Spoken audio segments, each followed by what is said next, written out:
क्या Donald Trump अब परमाणु बमों का इस्तेमाल करेंगे, परमाणु हथियारों का इस्तेमाल करेंगे? क्या अमेरिका ईरान के ऊपर परमाणु हमला करने जा रहा है? यह इस वक्त का सबसे बड़ा सवाल है। यह रात बहुत भारी है और डोनाल्ड ट्रंप किस कदर डेस्परेट हो गए हैं इस युद्ध को लेकर के। और इस बीच में चर्चा इस बात की है, जब ईरान के लोग सड़कों पर उतर आए हैं, वो अपने पावर प्लांट्स के बाहर और दूसरे तमाम जगहों पर इस वक्त में ईरानी सड़कों पर हैं और ईरान से बाकायदा तो तस्वीरें निकल करके सामने आ रही है। उसमें दिखाई दे रहा है कि ईरान के लोग अपने हाथों में झंडे लेकर के, ईरानी झंडे लेकर के सड़कों पर हैं। और इस बीच में जब किसी भी तरीके से ईरान झुकता हुआ नजर नहीं आ रहा है, ईरान पीछे हटता हुआ नजर नहीं आ रहा है, तो क्या डोनाल्ड ट्रंप परमाणु हथियारों का उपयोग कर सकते हैं? सबसे बड़ा सवाल है। दूसरी तरफ ईरान की तरफ से चेतावनी जारी कर दी गई है। ईरान ने बहुत बड़ी चेतावनी दी है और कहा है कि हम पूरे अरब देशों को, इस खाड़ी को अंधकार में डुबो देंगे। यानी अगर आपने हमारे ऊपर हमला किया तो बचेगा दूसरा भी कोई और नहीं। और बड़ी बात यह है कि अगर अमेरिका की तरफ से परमाणु हथियार का उपयोग किया जाता है, परमाणु बमों का अगर प्रयोग किया जाता है, तो फिर उसके बाद में ये जो अरब देश हैं, रेडिएशन वहां तक भी पहुंच जाएगा। और ये जो अमेरिका के सहयोगी बनकर के अरब देश बैठे हुए हैं, कहीं ना कहीं आप यूं कहिए कि चपेट में वो भी आ जाएंगे। इस वक्त में जो बड़ी खबर निकल करके सामने आ रही है, मैं आपको वो बता रहा हूं। रॉयटर्स के हवाले से एक बड़ी खबर निकल करके सामने आ रही है और ईरान के एक सीनियर सोर्स ने रॉयटर्स को बताया कि अगर अमेरिका ईरान के पावर प्लांट्स को टारगेट करता है तो पूरा इलाका वो अंधेरे में डूब जाएगा और पूरे मिडिल ईस्ट में एनर्जी इंफ्रास्ट्रक्चर पर जवाबी हमले की चेतावनी दी है। सोर्स ने यह भी चेतावनी दी है कि अगर हालात और बिगड़े तो ईरान के साथी बाब अल मंदेब स्ट्रेट को भी बंद करने की कोशिश कर सकते हैं, जो दुनिया का एक अहम शिपिंग रूट है, जहां से यूरोप, स्वेज नहर, वो जो रूट जाता है उसको भी बंद कर देंगे। देखिए, डोनाल्ड ट्रंप वो जब बात कर रहे हैं सिविलाइजेशन को तबाह करने की, ये जरा फिर से देखिए आप कि उनका जो अभी लेटेस्ट ट्वीट है जिसमें वो कह रहे हैं कि हम एक पूरी सिविलाइजेशन को खत्म करने जा रहे हैं, पूरी सभ्यता को खत्म करने जा रहे हैं। जब डोनाल्ड ट्रंप ये कह रहे हैं कि हम ईरान के अंदर ये जो सिविलाइजेशन है, ईरान के लोग हैं, फिर कभी वापस नहीं आ पाएंगे, इसका मतलब क्या होता है? इसका मतलब यही है कि आप कुछ ऐसा करने जा रहे हैं जिससे पूरी सिविलाइजेशन जो है वो उस तरीके से उजड़ जाए जैसे परमाणु बमों के इस्तेमाल के बाद में होता है। लेकिन सवाल यह है साहब, डोनाल्ड ट्रंप साहब, पता नहीं आपको किसने कैलकुलेशन करके दी है, परमाणु अगर हथियारों का प्रयोग किया भी जाता है तो यह माना जाता है कि परमाणु हथियारों के प्रयोग से ईरान के अंदर 5 लाख लोग, 10 लाख लोग इसकी चपेट में आ सकते हैं। 5 लाख लोग, 10 लाख लोग हो सकता है कि मारे जाए। लेकिन ईरान के अंदर आबादी कितनी आपको पता है? ईरान के अंदर आबादी 9 करोड़ की है, 9 करोड़ की आबादी। और उस 9 करोड़ की आबादी के अंदर बहुत बड़ी संख्या में यहूदी भी हैं। तो इजराइल को भी आपने बताया है कि अब परमाणु हथियार जो है वो प्रयोग करने जा रहे हैं और यहूदी जो है वो भी उसके अंदर मारे जाएंगे। और बड़ी बात यह है कि तकरीबन 20,000 यहूदी हैं। और आज आप जरा ये तस्वीर देखिए, ये तस्वीर आप देखिए, जिस वक्त में तेहरान में हमला हुआ उसके बाद में ईरान के अंदर रहने वाले यहूदी वो भी सामने आए और वो तस्वीरों के जरिए दिखाई दे रहा है कि वो भी आकर के हालात का जायजा ले रहे हैं। तो इस वक्त में मैं एक बड़ी खबर आपको और बता देता हूं जो अभी अभी कुछ देर पहले निकल करके सामने आई। आप अपनी स्क्रीन पर देखिए, यूएस इजराइल ने, यानी अमेरिका और इजराइल ने 7 बार परमाणु ठिकानों पर हमला किया है। ईरान ने यूएन को पूरी लिस्ट पकड़ा दी है, संयुक्त राष्ट्र को पूरी लिस्ट जो है वो ईरान की तरफ से पकड़ा दी गई है कि 7 बार हमारे परमाणु ठिकानों पर हमला किया गया है। पहला हमला होता है 1 मार्च को, नतांज परमाणु केंद्र पर 2 हमले किए, यानी युद्ध शुरू हुआ उसके तीसरे चौथे दिन 28 फरवरी को युद्ध शुरू होता है और 1 मार्च को नतांज परमाणु सेक्टर्स पर 2 हमले किए गए। उसके बाद में 17 मार्च को बुशेर प्लांट के पास में हमला किया गया। 21 मार्च को नतांज में कई जगह पर बमबारी हुई। 24 मार्च को बुशेर परिसर में प्रोजेक्टाइल गिरा। 27 मार्च को बुशेर प्लांट पर तीसरा हमला किया गया और 27 मार्च को एक और हमला होता है जहां पर खुंदाब अराक हैवी वाटर प्लांट पर हमला किया गया और उसके बाद में 27 मार्च को यजद में यूरेनियम प्रोसेसिंग साइट्स पर हमला किया गया। 7 बार हमले हुए हैं। बीते तकरीबन आप यूं कहिए कि 40 दिनों का यह युद्ध होने जा रहा है और 7 बार हमले किए गए परमाणु साइट्स के ऊपर। यानी एक तरीके से कोशिश तो ये थी कि उन्हीं का परमाणु जो यूरेनियम है, एनरिच्ड यूरेनियम, वो लीकेज हो जाए किसी तरीके से और उसकी वजह से वहां पर लोग मरने शुरू हो जाए। 7 बार। और ये सरासर युद्ध अपराधों में आता है। आप किसी के परमाणु सेक्टर्स पर हमला नहीं कर सकते हैं। और डोनाल्ड ट्रंप अगर परमाणु हथियारों का प्रयोग करते हैं तो ये दूसरी बार होगा, दुनिया के इतिहास में दूसरी बार होगा। लेकिन वो वक्त 1945 का जापान के अंदर जब अमेरिका की तरफ से इस्तेमाल किया गया और आज का वक्त जब फिर से अगर अमेरिका अगर ऐसा करता है तो ये आज की दूसरी तारीख होगी। लेकिन सवाल इस बात का कि क्या डोनाल्ड ट्रंप इतनी हिम्मत दिखा पाएंगे? ईरान साफ कह रहा है कि अगर हमारे ऊपर हमला हुआ तो उसके बाद में हम छोड़ेंगे किसी को भी नहीं, किसी को नहीं छोड़ेंगे। ये ईरान की तरफ से जो है वो खबरें सामने आ रही हैं। एक तस्वीर मैं आपको दिखाता हूं। ये तस्वीर आप देखिए, ये कोई बर्फ नहीं पड़ रही है बल्कि ये सफेद फास्फोरस है और ये युद्ध के अंदर बैन किया हुआ है, इसको आप इस्तेमाल नहीं कर सकते हैं। और जैसे ही ये ऑक्सीजन के संपर्क में आता है तुरंत इसमें आग लग जाती है और इस आग को बुझाया भी नहीं जा सकता है। लेकिन लेबनान के अंदर आरोप ये है कि इजराइल ये इस्तेमाल कर रहा है।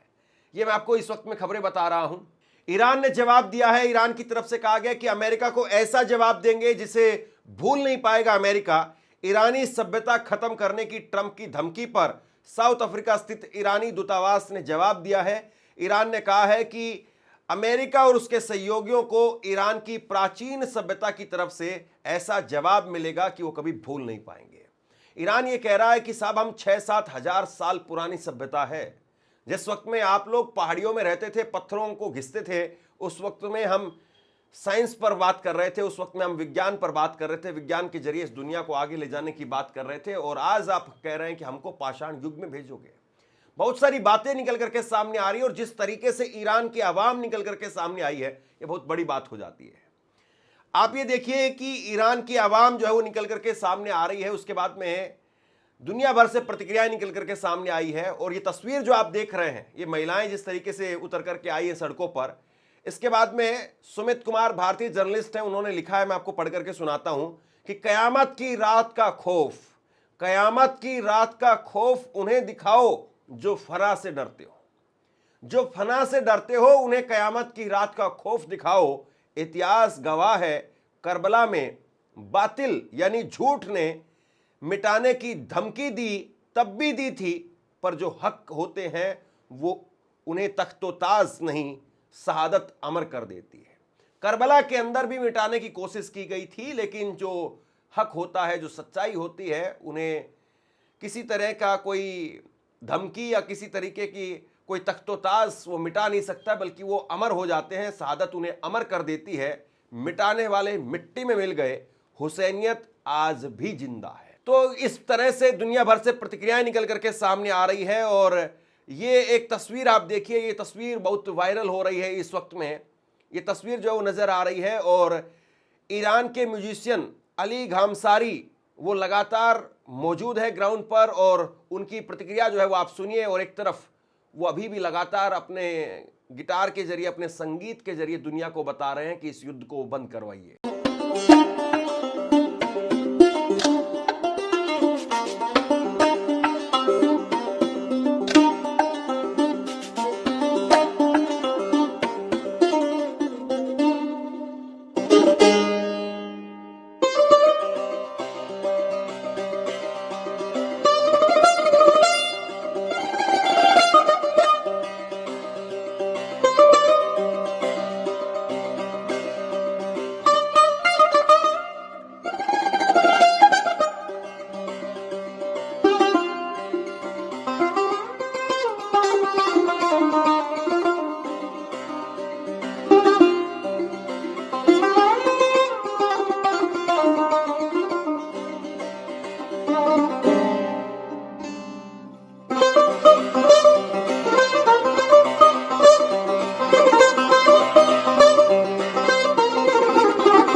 सबसे बड़ी बात यह है कि क्या वाकई डोनाल्ड ट्रंप को कोई रोकने वाला इस दुनिया में कोई है भी, या पूरी दुनिया बस केवल तमाशा देख रही है और पूरी दुनिया परमाणु बम का इंतजार कर रही है कि परमाणु बम का इस्तेमाल अमेरिका करेगा और उसके बाद में हम अपनी तरफ से प्रतिक्रिया देंगे कि नहीं, ये मानवता के खिलाफ है, ये ऐसा नहीं होना चाहिए था। आज आप क्या बोल रहे हैं? जब इस वक्त में यूं कहिए कि ईरान के सिर पर तलवार लटका दी गई है, ईरान के लोगों को मारने की, उनकी सभ्यता को खत्म करने की, उनकी नस्ल को उजाड़ने की, तबाह करने की जब धमकी दी जा रही है, तो पूरी दुनिया क्या कर रही है? पूरी दुनिया के हुक्मरान क्या कर रहे हैं? वो क्या कर रहे हैं जिनके हाथ में दुनिया का लोकतंत्र वो आगे बढ़ाने की, बचाने की जिम्मेदारी है? वो क्या कर रहे हैं? वो क्या कर रहे हैं जिनके हाथ में इंसानियत को आगे बढ़ाने की जिम्मेदारी है? वो क्या कर रहे हैं? वो तमाम बड़े मुल्क वो क्यों खामोश बैठे हैं? उनके राष्ट्राध्यक्ष वो क्यों खामोश बैठे हैं? उनके राष्ट्रपति वो क्यों खामोश बैठे हैं? उनके प्रधानमंत्री वो क्यों खामोश बैठे हैं? और सबसे बड़ी बात यह है कि अरब देशों के जितने भी राष्ट्राध्यक्ष हैं वो खामोश बैठे हैं। उनको लगता है कि साहब निपट जाएगा ईरान। ईरान निपटेगा या ईरान निपटा देगा, ये सबसे बड़ा सवाल है। और डोनाल्ड ट्रंप अगर धमकी दे रहे हैं, उस धमकी के पीछे जो सभ्यता खत्म करने की बात कर रहे हैं, अगर उसके पीछे अगर परमाणु बम है, तो फिर आप ये मान करके चलिए कि ये युद्ध कभी खत्म भी नहीं होगा और इस युद्ध के चपेट में पूरी दुनिया आ जाएगी। क्योंकि ईरान ऐसा नहीं कि कोई छोटा मोटा देश है। ईरान आप यूं मान करके चलिए कि इंडिया के आधे हिस्से जितना ईरान है। यूं मान करके चलिए कि जैसे साउथ इंडिया, सेंट्रल इंडिया से लेकर के और साउथ इंडिया यानी मध्य प्रदेश से और नीचे तक आप कन्याकुमारी तक चले जाइए, उतना बड़ा हिस्सा है ईरान। अगर मान लीजिए कि जैसे कर्नाटक जितने स्टेट पर अगर उतने से हिस्से पर अगर कुछ कर भी देते हैं, तब भी मध्य प्रदेश में इनके पास में कहीं ना कहीं, या उड़ीसा में, या महाराष्ट्र के अंदर, या नीचे तमिलनाडु के अंदर, वहां पर कहीं ना कहीं इनके जो अलग अलग परमाणु सेक्टर हैं या जो ठिकाने हैं, वहां से लोग हमले करेंगे। वहां पर जो इनकी मिसाइल सिटीज हैं, वहां से लोग हमले करेंगे। और क्या आप इतने बड़े हिस्से को एक रात में तबाह कर देंगे? कितने परमाणु बम आप इस्तेमाल करेंगे? कितने लोगों को मारेंगे? 9 करोड़ लोग हैं वो। आप सभ्यता मिटाने की बात कह रहे हैं, 9 करोड़ लोगों को आप मार सकते हैं। और आपको लगता है कि आप ये दुनिया आप चलाते रहेंगे? ये दुनिया आपके डर से चलेगी, आपकी हिकड़ी से चलेगी? इस वक्त में सिर्फ और सिर्फ डोनाल्ड ट्रंप को रोकने का एक ही तरीका है। दुनिया भर के जितने भी अमन पसंद लोग हैं, इंसानियत को चाहने वाले, इंसानियत को बढ़ाने वाले, आगे ले जाने वाले जो लोग हैं, वो खड़े हों और वो बोलें कि ये बंद करिए डोनाल्ड ट्रंप। आप ऐसे किसी सिविलाइजेशन पर खतरा नहीं मंडरा सकते हैं। आप ऐसे किसी सिविलाइजेशन को खत्म करने की धमकी नहीं दे सकते हैं। हम ईरान के साथ खड़े हैं। जब तक दुनिया से ये आवाज निकल करके सामने नहीं आएगी, डोनाल्ड ट्रंप को लगाम नहीं लगेगी। और डोनाल्ड ट्रंप इसी का फायदा उठा रहे हैं। मुझे नहीं पता कि डोनाल्ड ट्रंप क्या करने जा रहे हैं, लेकिन जिस तरीके से उनके हमले अभी तक जारी हैं, अलग अलग जगह पर रेलवे नेटवर्क्स को, पावर प्लांट्स को हमला बनाया गया है, कई शहरों में धमाके हुए हैं, तेहरान पर धमाके हुए हैं, कई जगह पर धमाके किए गए हैं। कितने लोग मरे हैं अभी तक इस बात की कोई पुष्टि नहीं हो पा रही है। और जाहिर सी बात है, जब पानी उतरेगा तब पता चलेगा कि कितना नुकसान हुआ है। और ईरान लगातार अभी भी पलटवार कर रहा है, लेकिन ईरान इस बात को देख रहा है कि पहले अमेरिका को करने दीजिए जितना अमेरिका कर सकता है, ताकि दुनिया में कोई फिर रोए नहीं इस बात को कि देखो ईरान ने ये क्यों कर दिया। ईरान इंतजार कर रहा है, संयम बरत रहा है, सब्र से काम ले रहा है। और जब अमेरिका कर चुका होगा तब ईरान करेगा। क्योंकि ईरान की जो मिसाइल सिटीज है, ईरान के जो परमाणु ठिकाने हैं, या ईरान के पास में जितने भी और तरह के हथियार हैं, वो बहुत अलग अलग जगह पर हैं। सुरंगों में है, नीचे है, पहाड़ों की गहराइयों में है, तलेटी में है। और वहां तक अमेरिका के हथियार पहुंच पाएंगे क्या? अमेरिका किस तरीके के हथियार इस्तेमाल करता है, इंतजार इस बात का है। जो भी अपडेट्स निकल करके सामने आ रही है, वो लगातार आप तक पहुंचाने की कोशिश कर रहा हूं। शेयर कीजिए इस खबर को और दुआ कीजिए। सबसे जरूरी है इस वक्त में आप दुआ कीजिए। मैं दुआ कर रहा हूं कि इंसानियत के ऊपर मंडरा रहा ये खतरा, किसी एक सभ्यता के ऊपर मंडरा रहा ये खतरा, किसी के लिए ठीक नहीं है। कल को कोई हमें आकर के कहे कि आपकी नस्ल तबाह कर देंगे, हम हरगिज उस ताकत के सामने खड़े हो जाएंगे जैसे आज ईरानी खड़े हैं। फर्क नहीं पड़ता कि वो देश, फिर वो मुल्क, वो ताकत कितनी बड़ी है। और आज ईरानी कम से कम इस बात को कर रहे हैं। देखना यह है कि क्या दुनिया से कहीं से कोई आवाज निकल करके सामने आएगी, या सब खड़े खड़े तमाशा देखते रहेंगे और उसके बाद में जब घर टूट जाएगा, हो ना हो वो परमाणु बम आ जाएगा, तब कहेंगे नहीं नहीं ये साहब गलत किया, गलत किया। आप अब क्यों नहीं बोल रहे हैं? कौन रोक रहा है आपको? मेरी लगातार कोशिश है, जो खबरें वहां से निकल करके आ रही है, वेरीफाइड तरीके से जिन बातों की पुष्टि हो पा रही है, वो आप तक पहुंचाऊं। आप क्या सोचते हैं नीचे कमेंट बॉक्स में लिख करके जरूर बताइए।